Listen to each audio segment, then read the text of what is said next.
Dans un monde rationnel, banal et prévisible, rien n'est aussi intriguant, rien n'est aussi fascinant et angoissant que le sentiment du mystère qui nous envahit lorsque nous faisons face à l'inconnu. Deux prospecteurs découvrent une mine d'or. Leur fortune est faite. Et lequel d'entre eux héritera du précieux métal? Un western classique. Mystère en prime. Savoir où se trouve un trésor et n'avoir qu'à creuser, c'est un scénario idéal dans un monde idéal. Pas exactement. Surtout si l'on ne sait pas en quoi consiste le trésor.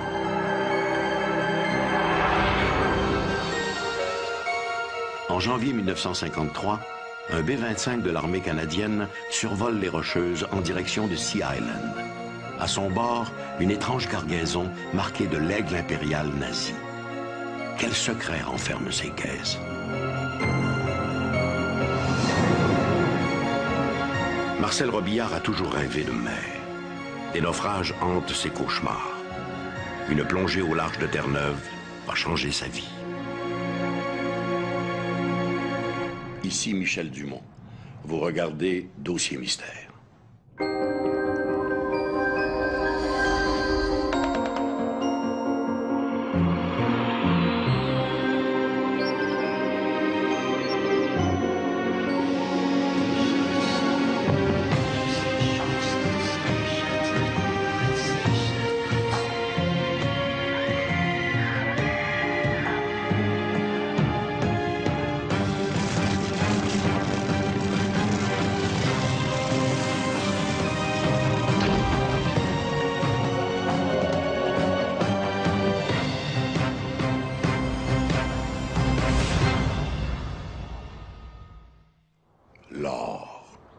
Depuis toujours, ce métal précieux a fasciné les hommes, des pharaons d'Égypte aux empereurs aztèques. Mais à la fin du 19e siècle, c'est la folie de la ruée vers l'or. Par milliers, des aventuriers vont partir aux quatre coins de la planète, des déserts de l'Afrique du Sud au sommet des Rocheuses canadiennes.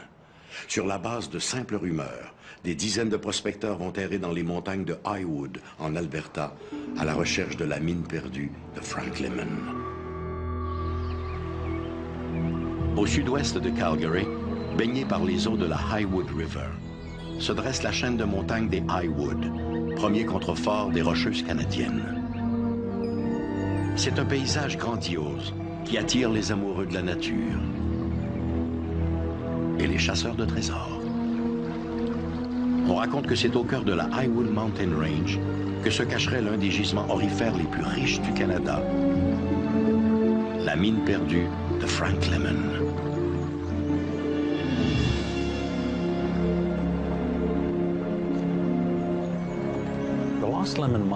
La mine de Frank Lemon est l'une des grandes histoires de trésors perdus de l'Alberta. L'histoire commence en 1870, lorsqu'un groupe de prospecteurs venus du Montana a entrepris d'explorer la région au nord de la rivière Saskatchewan dans l'espoir d'y trouver de l'or. Au cours de l'équipée, deux d'entre eux, un certain Black Jack et un dénommé Lemon, ont décidé de quitter la horde pour faire cavalier seul. On sait très peu de choses à propos de Frank Lemon et Black Jack. Bien sûr, il y a une foule d'anecdotes et d'histoires à leur sujet, et les journaux ont même imprimé des détails les concernant, des informations obtenues auprès de gens qui disaient les connaître. Mais historiquement parlant, on ne sait à peu près rien d'eux, et encore moins où et quand ils ont disparu.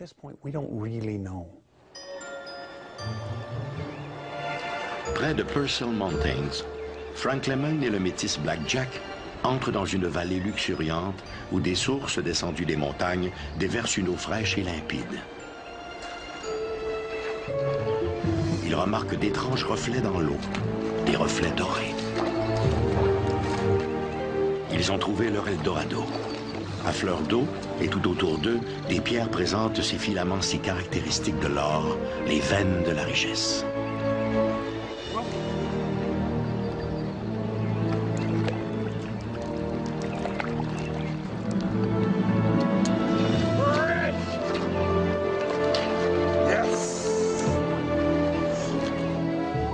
Ce soir-là, Lemon et Black Jack font face à un dilemme. Doivent-ils entreprendre immédiatement leur prospection ou doivent-ils se rendre en ville pour y enregistrer un droit d'exploitation? Étendu sur sa couche, Frank Lemon ne cesse de repenser aux événements de la journée. Combien peut valoir tout cet or? 100 000 $?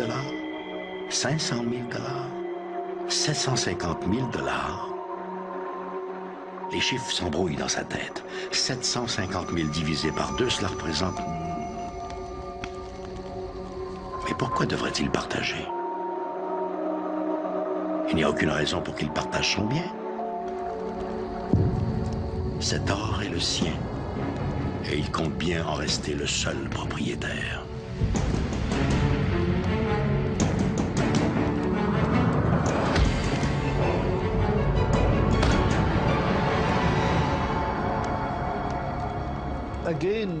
Encore une fois, c'est une histoire de meurtre et d'intrigue.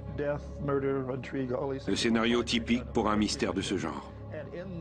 Dans la légende, la dispute se termine lorsque Lemon assassine Blackjack. Après cela, il retourne au Montana où il gagne une mission de père jésuite. Il restera troublé par son expérience. Ce que le prospecteur ignore, c'est que son crime a été vu.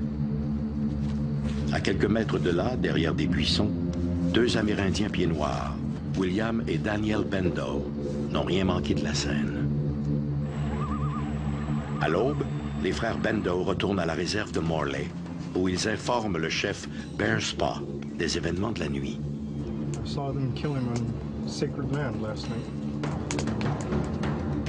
Celui-ci craint que la découverte de l'homme blanc n'entraîne une véritable ruée vers l'or. Il demande aux frères Bendo de retourner près de la rivière pour y faire disparaître toute trace qui pourrait permettre à d'autres prospecteurs d'identifier les lieux.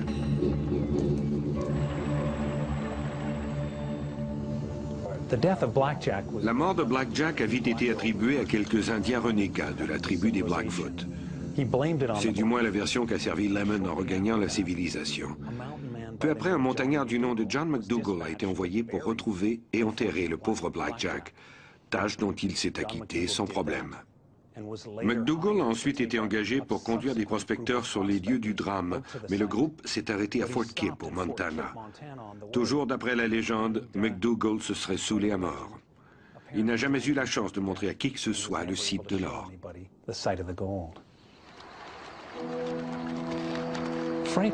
Après l'assassinat de Blackjack, Frank Lemon lui-même n'a jamais réussi à retrouver le gisement.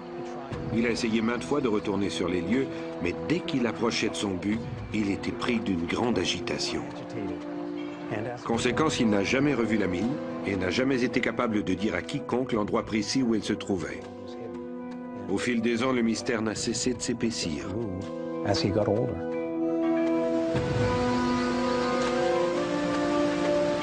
Avec les années, la recherche de la mine perdue de Frank Lemon va devenir l'obsession d'une poignée de prospecteurs.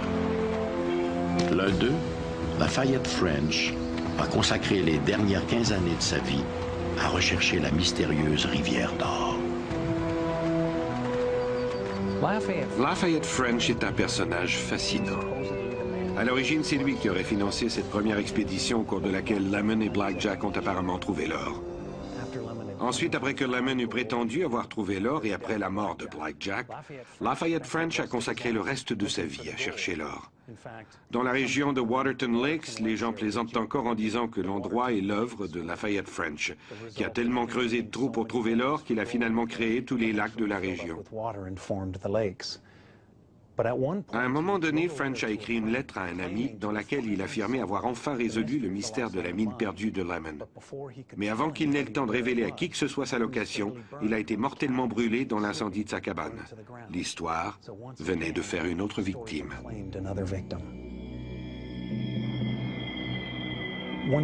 Nous ne saurons peut-être jamais si la mine perdue de Lemon a vraiment existé. On raconte que la rivière Saskatchewan recèle encore aujourd'hui des traces d'or. Mais en dépit de cela, il est vrai que toute cette région du sud de l'Alberta, là où se situerait la fameuse mine, n'est pas particulièrement reconnue pour ses gisements aurifères. L'or est plutôt associé à des roches chaudes, comme les roches volcaniques. Or, ce type de roche est rare dans la région. Si vous parlez avec des géologues et des prospecteurs, ils ne vous cacheront pas leur scepticisme quant à l'existence de la mine.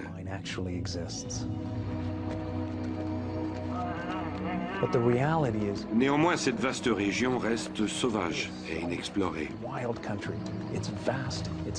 Ceux qui s'aventurent dans ces étendues réalisent vite que leur connaissance ne dépasse pas généralement les 2 ou 3 mètres qui s'étendent de chaque côté des sentiers. Au-delà, ce sont des terres inconnues. Quelque chose peut y demeurer caché pendant très longtemps.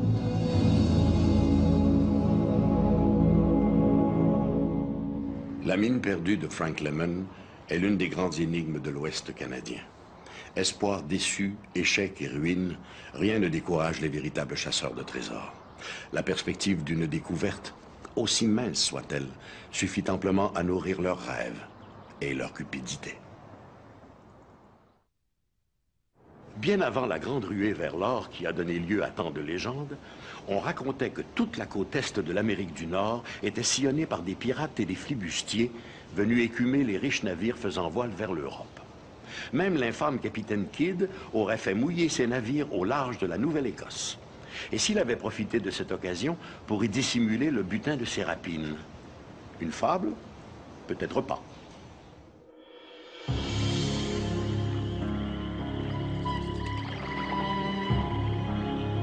À l'été de 1795, Daniel McGuinness décide d'explorer en solitaire l'île aux Chênes, une terre minuscule et inhabitée dans la baie de Mahone, au sud-ouest de Halifax, en Nouvelle-Écosse. La rumeur locale veut que l'île soit hantée par des fantômes et autres créatures maléfiques.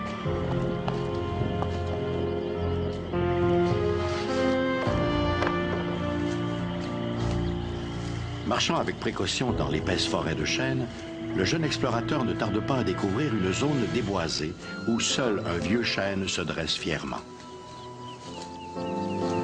Intrigué par la grandeur de la clairière, le jeune McGuinness remarque une dépression circulaire au sol. De plus, une poulie pend inutile à une branche du chêne, comme si quelqu'un avait descendu un coffre dans un puits. Un trésor, peut-être? Pour Daniel McGuinness, il ne fait aucun doute que ce secret est attribuable à des pirates ou des flibustiers. Il est d'ailleurs notoire que jadis, des pirates ont utilisé les nombreuses îles de la baie de Mahone pour se mettre à l'abri de leurs poursuivants.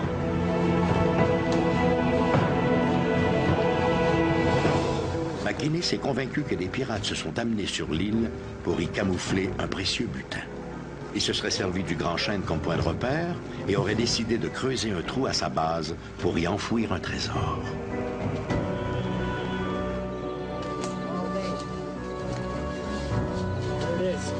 Le lendemain matin, McGuinness retourne sur les lieux accompagné de 2 amis, John Smith et Anthony Vaughan.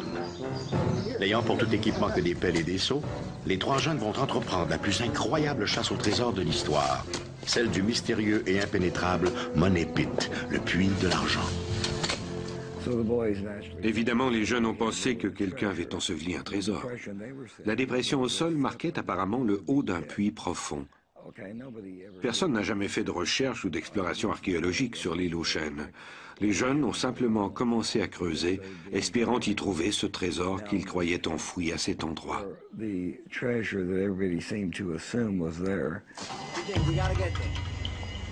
À 3 mètres, le trio se bute à une plateforme faite de madriers de chêne.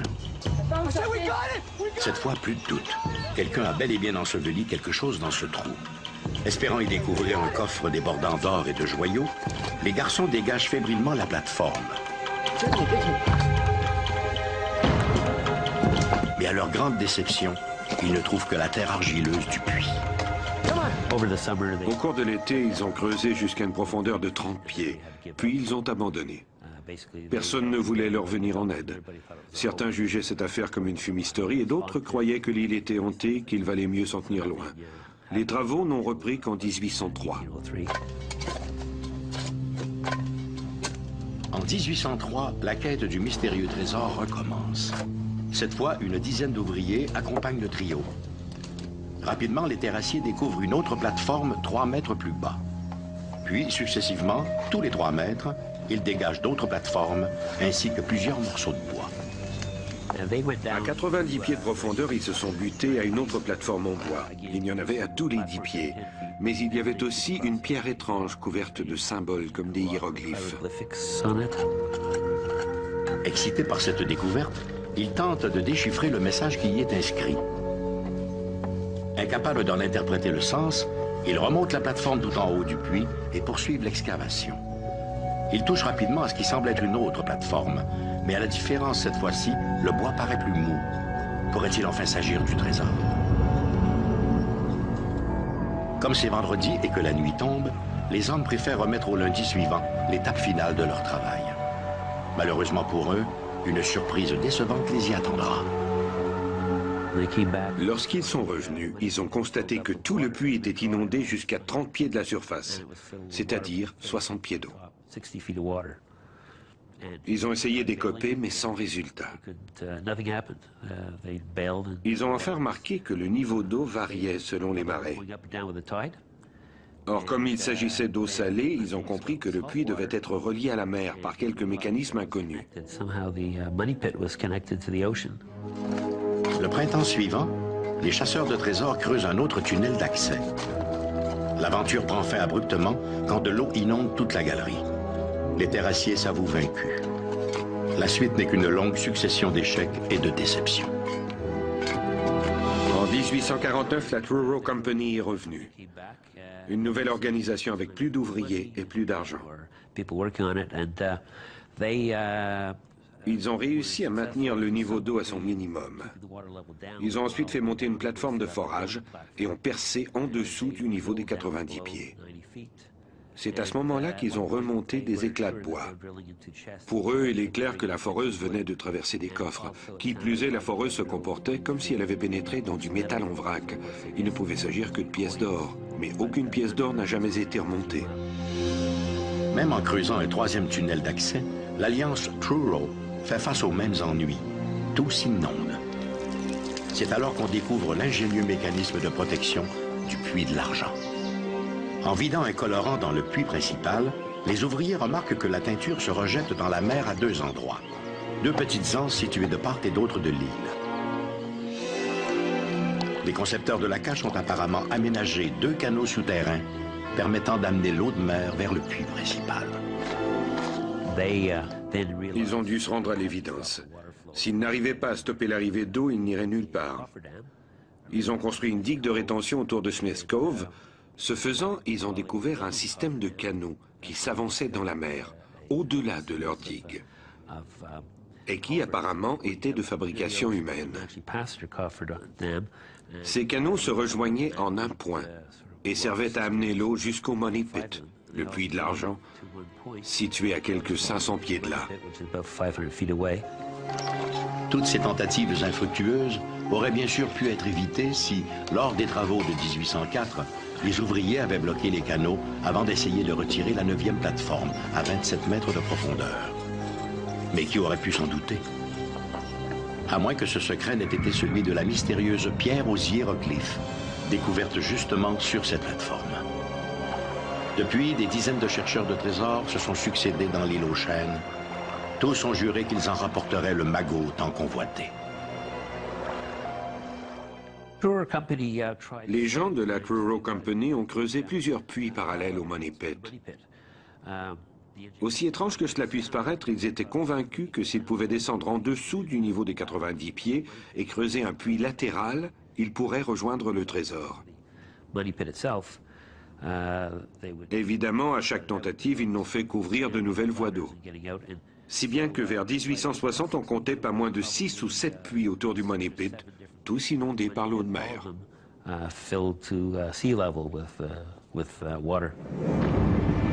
Puisque les nouveaux tunnels que les ouvriers construisaient s'inondaient d'eux-mêmes, il fallait entreprendre d'autres démarches pour empêcher l'eau de se rendre jusqu'au trésor. À partir de Smith's Cove, plusieurs tentatives ont été menées pour stopper l'arrivée d'eau dans le Money Pit. On a dynamité tout le long du soi-disant canal d'inondation. Et on a construit des digues de rétention. Des digues qui ont vite été emportées par les tempêtes. En août 1965, 4 chasseurs de trésors ont trouvé la mort, tous noyés dans les eaux boueuses du puits de l'argent. Mais le drame n'a pas découragé leurs successeurs.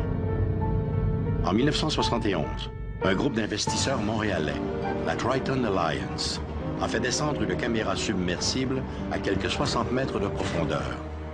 Les images ont révélé la présence de coffres et d'une main de squelette, une signature macabre souvent associée aux pirates. Mais quel est donc ce mystérieux trésor enfoui au fond du puits de l'argent? Je crois être en mesure d'affirmer que le Money Pit qui se trouve sur les côtes de la Nouvelle-Écosse a probablement été visité par Henri Sinclair et les Chevaliers du Temple. Or, plusieurs chroniques décrivent les Chevaliers du Temple comme étant les gardiens du Saint Graal. D'autres hypothèses soutiennent qu'il s'agirait d'une base pour ovnis. On a aussi prétendu qu'il s'agirait de la cache des manuscrits originaux de Shakespeare, tels que mentionnés par Francis Bacon. Il y a même un type qui correspond toujours avec moi et qui, lui, est persuadé qu'il s'agit de l'antre d'une communauté de Farfadets. On a également parlé de la cité perdue de l'Atlantide. Les hypothèses sont innombrables, mais la seule, à mon avis, qui a du sens et qui repose sur des objets retrouvés dans l'île, comme des vieux ciseaux espagnols, de la fibre de noix de coco et d'autres artefacts du genre, est l'hypothèse voulant qu'il s'agisse d'un trésor espagnol. On sait qu'à leur retour des Caraïbes et du Mexique, les navires espagnols suivaient les courants du Gulf Stream pour retourner chez eux.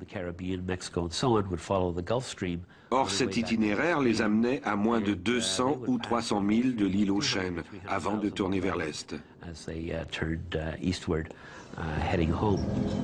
Jusqu'à présent, la quête de l'île aux Chênes a coûté plus de 2 millions de dollars, des rivières de sueur et au moins 5 vies humaines. Une facture élevée, quand on pense qu'à ce jour, aucun objet de valeur n'a jamais été remonté de ce fameux puits. Malgré les années écoulées, aucun trésor n'a jamais été trouvé. Il y a bien eu des rumeurs au 19e siècle on aurait trouvé une chaîne en or, mais il n'y a aucune preuve de cela. Par contre, nous avons trouvé de nombreux indices intéressants. Les ciseaux espagnols, par exemple, trouvés par la Triton Alliance, ont été authentifiés par le Smithsonian Institute, et le bois extrait du puits a été daté au carbone 14.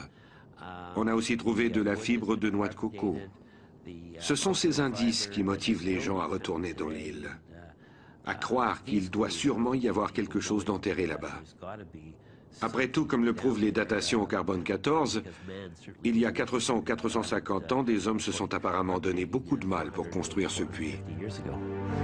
Malgré tout l'argent dépensé et toutes les tentatives infructueuses, le mystère du puits de l'argent reste pour le moment aussi inaccessible que son hypothétique trésor d'origine inconnue.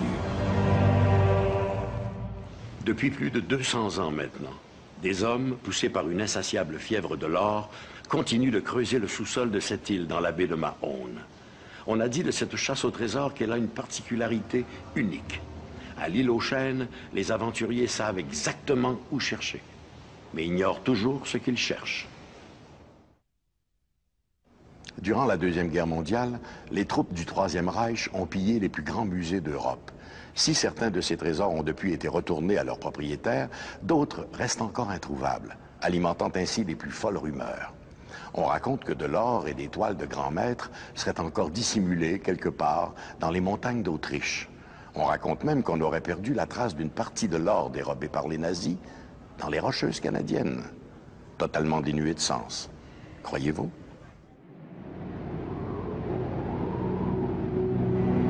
En janvier 1953, un bombardier Mitchell B-25 de l'armée canadienne survole la région de Pitt Lake, dans les Rocheuses.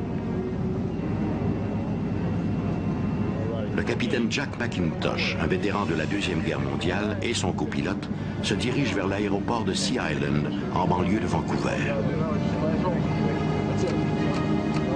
Et voilà que le B-25, en traversant une zone orageuse, devient difficile à maîtriser. McIntosh sent que le verglas réduit le mouvement des volets sur les ailes, entraînant une perte d'altitude. L'orage, en réduisant la visibilité à quelques dizaines de mètres, rend le vol à vue impossible. Toutes les manœuvres de l'équipage pour reprendre de l'altitude restent vaines. Si bien que le B-25 se retrouve face au mont Spindle et en heurte la cime à 300 km/h, tuant sur le coup tous les membres d'équipage.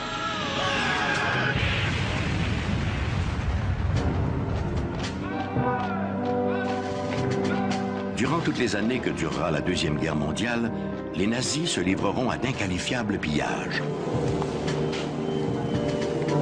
C'est ainsi que disparaîtront bon nombre des grands trésors d'Europe, richesses inestimables qui seront acheminées vers des chambres fortes réparties dans toute l'Allemagne.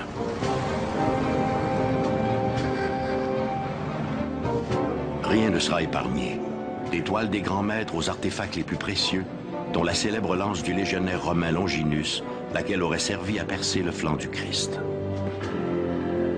Quant aux objets faits d'or, ils sont fondus et transformés en lingots marqués de l'aigle impérial.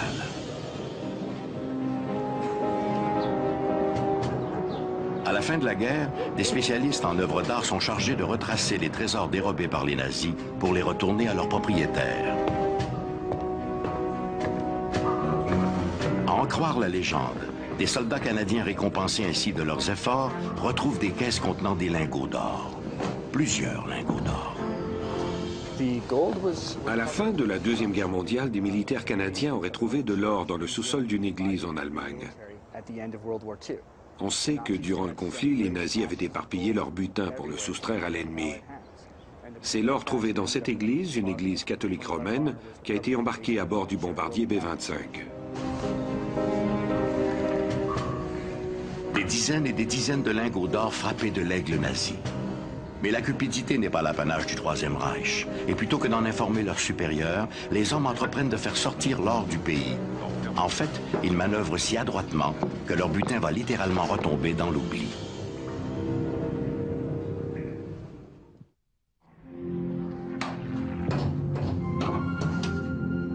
Il faudra attendre plusieurs années après la fin de la guerre, soit en janvier 1953, pour que réapparaissent les mystérieuses caisses sur une base militaire de l'armée canadienne en Saskatchewan. Celles-ci seront chargées à bord d'un appareil B-25 à destination de Sea Island, en Colombie-Britannique. Selon la version officieuse, c'est à Saskatoon que le bombardier B-25 aurait été chargé avec ses lingots d'or, récupérés en Allemagne par l'armée canadienne à la fin de la Deuxième Guerre mondiale. Ma source, lui-même un ancien militaire, m'a raconté que son oncle avait assisté personnellement au chargement. Il s'agissait de grosses caisses étiquetées et destinées à être convoyées à l'aéroport de Sea Island, en Colombie-Britannique. L'équipage est dirigé par le capitaine Jack McIntosh, un vétéran qui a lui-même pris part au combat au-dessus de l'Allemagne. Outre l'or, l'appareil transporte aussi quelques 800 000 $ en argent. Officiellement, il ne s'agissait que d'une simple mission d'entraînement.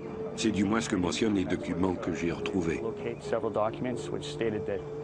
Quant à la cargaison, les rapports officiels disent que l'avion était vide. Les articles de journaux publiés au lendemain du drame vont également dans le sens du vol d'entraînement. En fin de matinée, l'appareil s'élance sur la piste. La météo annonce des bourrasques et des orages au-dessus des montagnes de la chaîne côtière, mais ceux-ci ne sont prévus qu'en début de soirée. À ce moment-là, du moins d'après le plan de vol, le B-25 devrait être arrivé à destination. L'avion suivait un cap nord-est quand il a essuyé une tempête. Le temps était très maussade et il tombait du verglas. Un verglas qui a au fait de paralyser les volets de direction. L'avion a été incapable de maintenir son altitude. Le capitaine McIntosh tente de manœuvrer entre les cimes enneigées, mais le verglas paralyse les câbles des volets d'altitude. La catastrophe est inévitable. Avant même que l'équipage n'ait eu le temps d'envoyer un message de détresse, le B-25 s'écrase près de Spindle Canyon.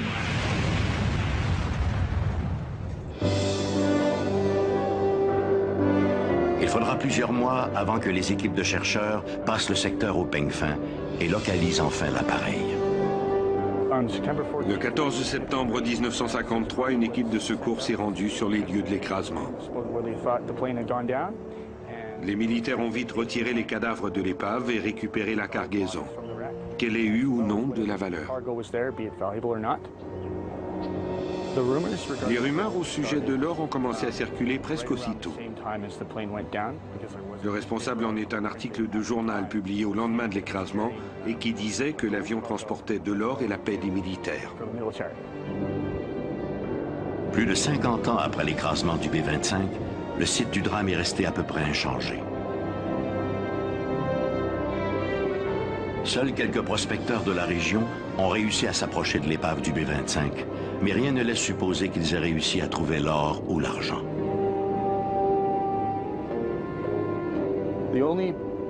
À ma connaissance, seuls les militaires ont trouvé de l'or parmi les décombres. Ma source m'a confirmé que lors d'une mission de l'armée, son oncle avait en effet récupéré de l'or provenant de la cargaison. Au moment du crash, l'or se serait éparpillé dans les montagnes à proximité du point d'impact. Dans le but de protéger ce trésor, les militaires l'auraient vite dissimulé dans la galerie d'une mine abandonnée au nord-est de Spindle Canyon, en attendant le moment opportun pour sa récupération. À ce jour, je ne connais personne qui ait tenté l'aventure d'une chasse au trésor. Mais il est fort possible qu'on puisse encore trouver de l'or même aujourd'hui. Quand l'avion s'est écrasé, le fuselage s'est ouvert et l'or s'est dispersé. D'après ma source, il n'aurait pas entièrement été récupéré. L'or nazi du B-25 risque fort de n'être jamais retrouvé. Mais son mystère continuera de faire fantasmer encore longtemps les amateurs d'aventure. Pour les amateurs de mystère, la Colombie-Britannique est une véritable pépinière d'incidents étranges. Il est vrai que son paysage unique a de quoi enflammer l'imagination, avec ses montagnes aux neiges éternelles et ses lacs d'un bleu azur. Tantôt on y parle de mines oubliées, vestiges d'un Klondike pas si lointain. Tantôt on y rapporte des récits de monstres simiesques qui entraient ces forêts encore vierges. Et puis voilà maintenant qu'on y parle de cet or du Troisième Reich. De quoi rendre jalouses les autres provinces canadiennes. Pour les chasseurs de trésors, aucune information n'est à négliger, qu'il s'agisse d'une coupure de presse a priori tout à fait banale ou d'un vieux manuscrit oublié dans quelques réserves de musée. Pour Marcel Robillard, c'est un rêve qui l'a guidé vers l'Anglo-Saxon, un navire commercial qui sombra en 1863 au large de Terre-Neuve. Un rêve si limpide et si précis qu'il s'y serait cru. Mai 1983. Lentement, Marcel Robillard s'apprête à plonger dans les eaux froides de la baie de Clam Cove à Terre-Neuve. Le temps de s'orienter, il nage rapidement vers une épave qui gît à quelques 30 mètres de profondeur. Arrivé à proximité, le plongeur entreprend de suivre la rambarde. Bientôt, il distingue divers objets de métal noirci. Il en dégage un avec précaution. Il s'agit d'un plateau de service en argent. À la vue de cet objet, le plongeur est pris d'un étrange malaise, une sensation de vertige. Des images défilent dans sa tête. Des passagers en panique fuyant vers le pont, alors que la fumée s'engouffre dans les corridors intérieurs du navire. À 30 mètres de profondeur, dans les eaux glacées de Clam Cove, Marcel Robillard ne peut s'empêcher de penser aux derniers instants de l'Anglo-Saxon et de ses passagers. Un drame qui, pour lui, va bien au-delà de son intérêt pour l'histoire.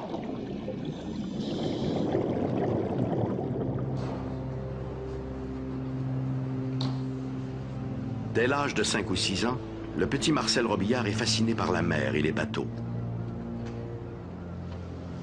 Souvent perturbé par des rêves terrifiants de naufrage, il en vient même à poser des questions pour le moins surprenantes à ses parents. Je me rappelle quelque chose, poser une question à ma mère. Où est-ce qu'il y a ma femme, mes enfants? Puis ma mère, elle me mettait tellement nerveuse. Puis ma voix changeait. J'avais la voix comme plus vieille, comme un homme. Puis là, elle disait, bon, ça se peut pas. Puis là, elle me posait des questions à tout le monde. Comment ça fait qu'il est comme ça? Puis il y en a bien du monde qui pensait que j'étais possédé du démon. Si ses parents attribuent ces questions à l'imagination fertile de leur fils, Marcel, lui, sait qu'il n'en est rien. Plus les années passent, plus la mer et ses histoires de pirates exercent sur lui une fascination qui tourne à l'obsession.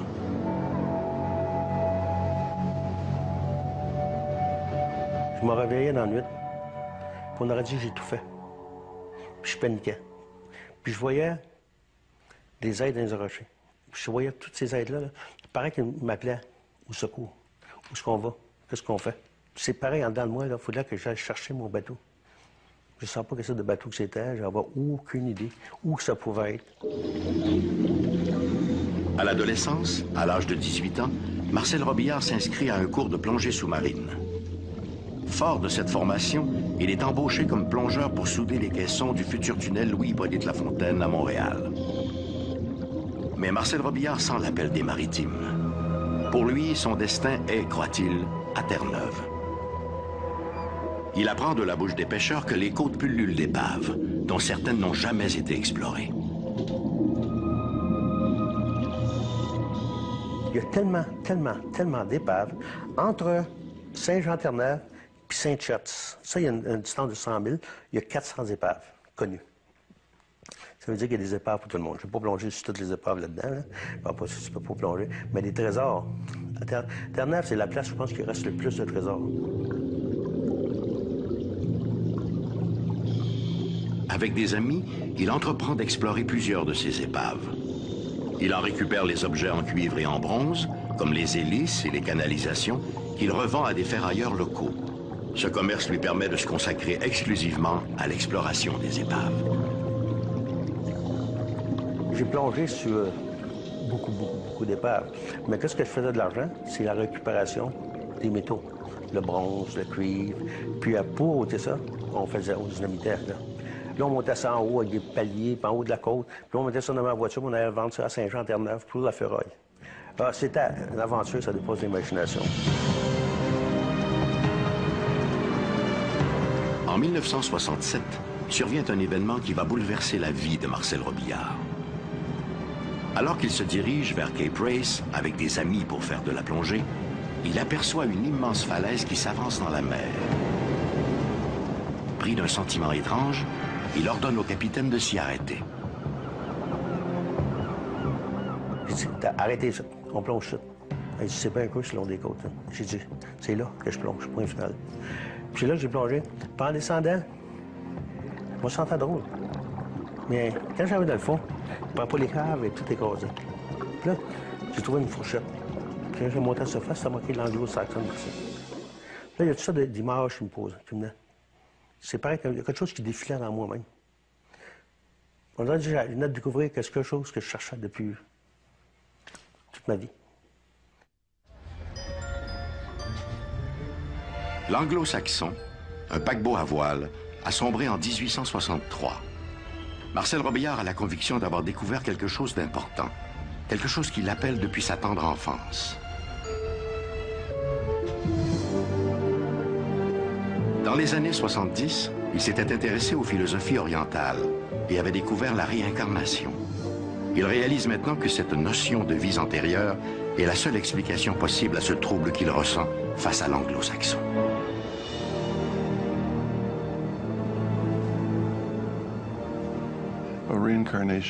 La réincarnation est une croyance qui remonte à une période située entre 3000 et 5000 ans.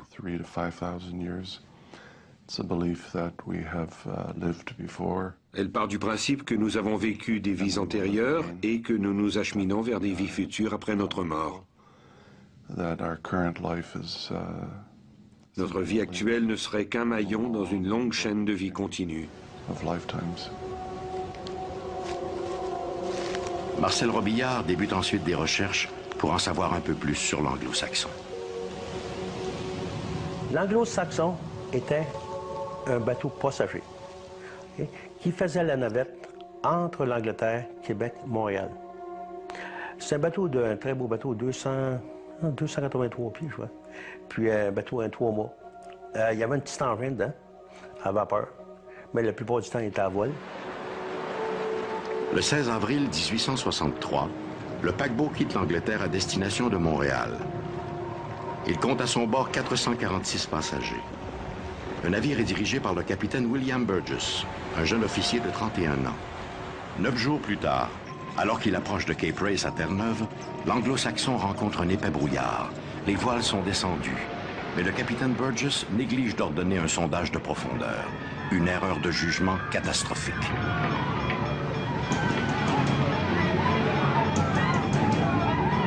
Le paquebot heurte des rochers à fleur d'eau. La coque se déchire. À bord, les membres d'équipage et les passagers tentent de fuir le navire dans une totale confusion. Il est rentré dans les côtes, là, avec 237 passagers. Puis le trou qui est là, c'est que 200 personnes ils ont rentré dans le trou, les cadavres. Ils ont rentré dans ce trou-là. Puis à la fin du trou, ça rentre peut-être dans le rocher, peut-être 300 pieds, 400 pieds. Puis à la fin, il y a quand même une petite plage. Mais tous les êtres sont ramassés là. Puis l'affaire qui m'a fait le plus drôle dedans, je pense, c'est que, OK, le capitaine a fait une erreur. Il aurait dû sonder l'eau. Le deuxième voyage qu'il a fait, il était très fier de lui. Il avait 41 ans, William. Puis, quand il est arrivé sur le long des côtes, bien, en sondant pas l'eau, il était plus proche des côtes qu'il pensait. Il est rentré dans les rochers. Puis il était responsable de la mort, en réalité, de 237 personnes. Au fur et à mesure qu'il se documente sur la tragédie de l'Anglo-Saxon, Marcel Robillard acquiert la conviction intime qu'il est la réincarnation du capitaine Burgess.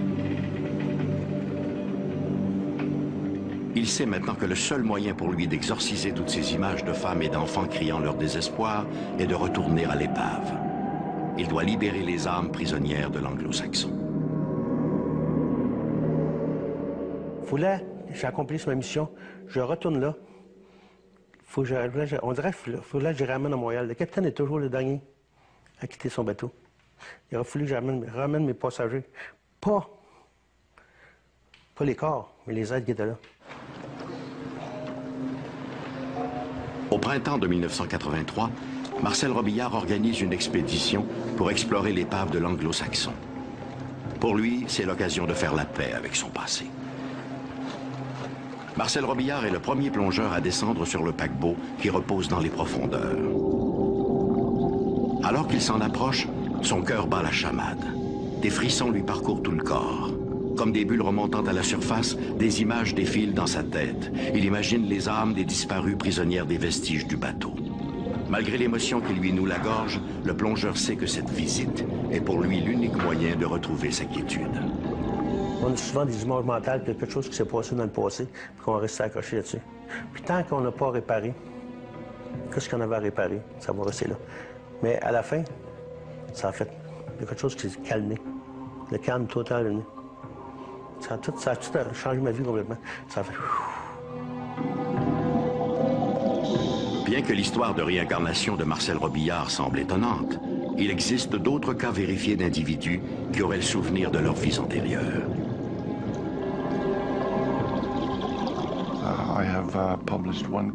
J'ai publié l'histoire d'un homme qui parlait le norrois, la langue des Vikings. Une langue liée phonétiquement à l'islandais et au norvégien moderne.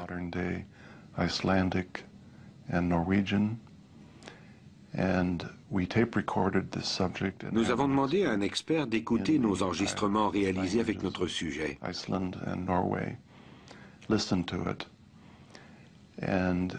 Il s'agissait de toute une série de questions que nous avions posées à l'individu à propos de son expérience en tant que marin.